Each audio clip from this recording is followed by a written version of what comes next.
Hamilton, the great American musical written by Lin-Manuel Miranda. It's a story that has been adored by millions of people all over the world. It's been praised for its storytelling, catchy music, diversity, and the way the artists brilliantly communicate these creative ideas to their audience. But does Hamilton deserve to be one of the most popular musicals of all time? I'm just going to cut straight to the chase. Hamilton is absolutely worth the hype. I've been a huge fan of this musical for years. I saw it when it came out on Disney+, I saw it live when it toured here in Houston where I live, and it's currently on my bucket list to go and see it in New York on Broadway.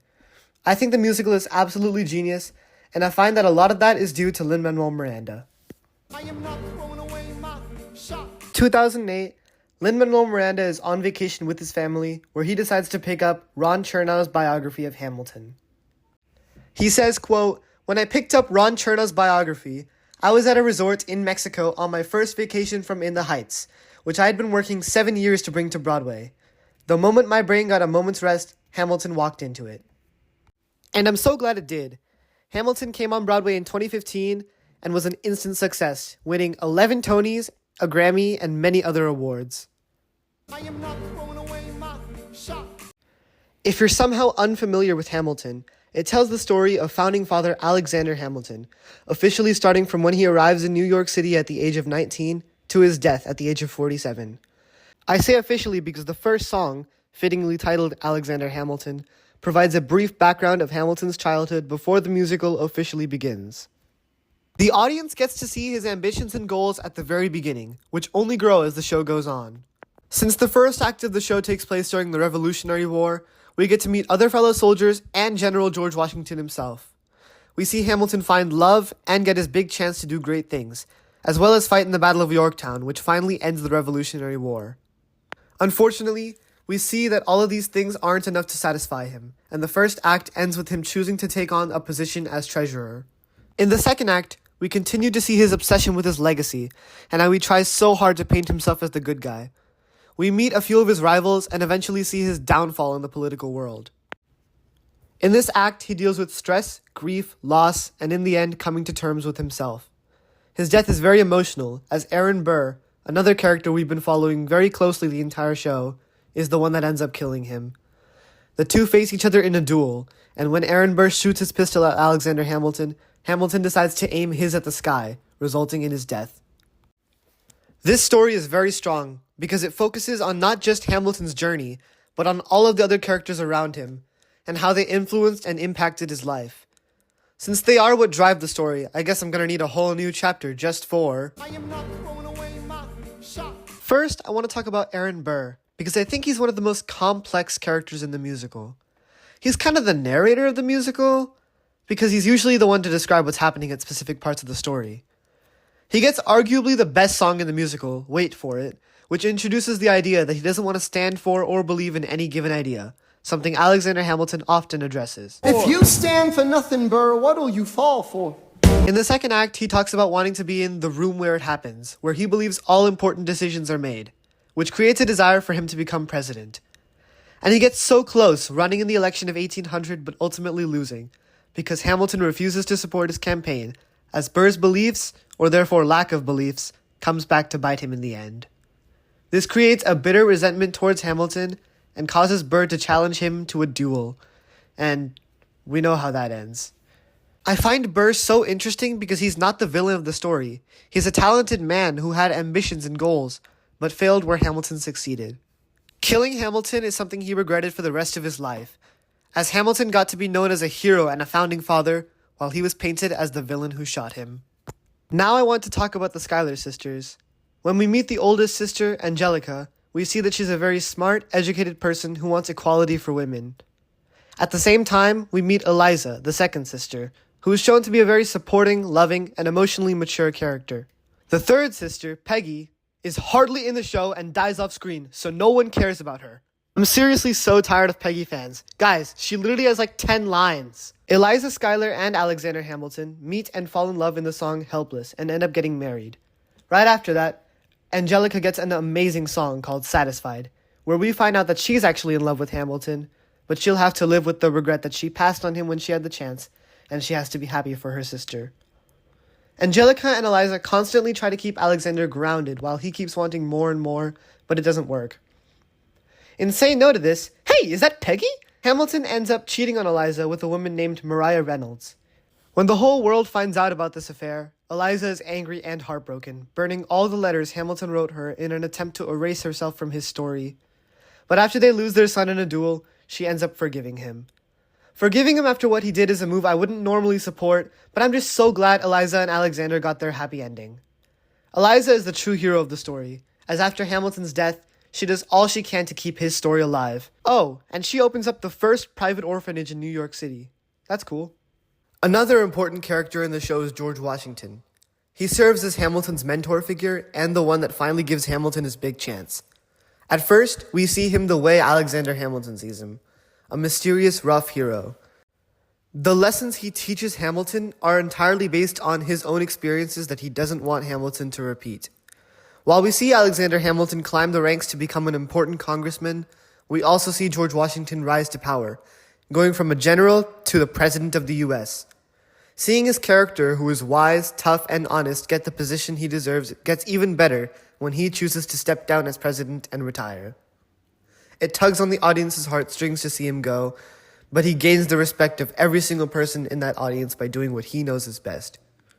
And the song One Last Time is so underrated. The last part of that song is just mwah. Say goodbye last time.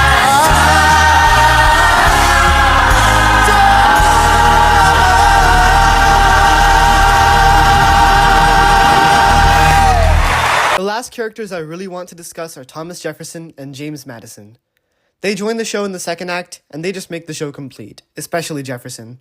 They serve as Hamilton's biggest rivals, and they have epic rap battles against him, which are awesome, and they make you wish debates were actually handled like this. I mean, how cool would it be if during the next political debate, Joe just busts out a microphone and starts spitting bars?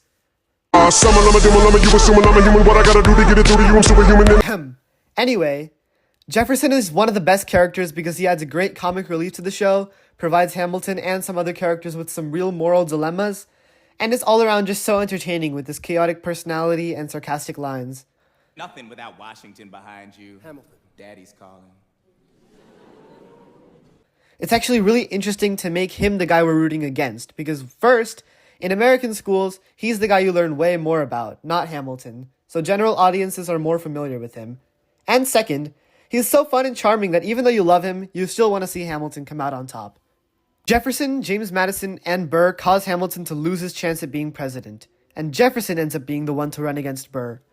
But like I already mentioned, Hamilton ends up supporting Jefferson because Jefferson actually has beliefs and goals, which seals Jefferson's victory in the election. Jefferson ends up getting his happy ending, as he gets exactly what he wants. He brings a great conflict to the table, which is why he deserves to be a fan favorite. That pretty much wraps up all the main characters, so it's time to move on. I am not throwing away my shot. The music in Hamilton is brilliant, and possibly the best part of the entire show. It blends hip-hop and rap music to create a score that just flows supernaturally. It was written by Lin-Manuel Miranda and Alex Lacamoire, two of the biggest musical geniuses in the industry. So of course, the music is filled with details and interesting patterns that you may not fully realize on the first watch. One of the things that they did that I find very clever is they have characters sing or rap with the same melody at different parts of the show, but the lyrics and tone change each time to show development for the characters. Sometimes it can even bring their arcs full circle. Here's an example with the lead, Alexander Hamilton. I imagine death so much it feels more like a memory. When's it gonna get me? In my sleep, 7 feet ahead of me. If I see it coming, do I run or do I let it be? Is it like a beat without a melody? See, right now it's the beginning of the show. This is one of the first times we're hearing Hamilton think out loud. He's unsure. He's already come to terms with death.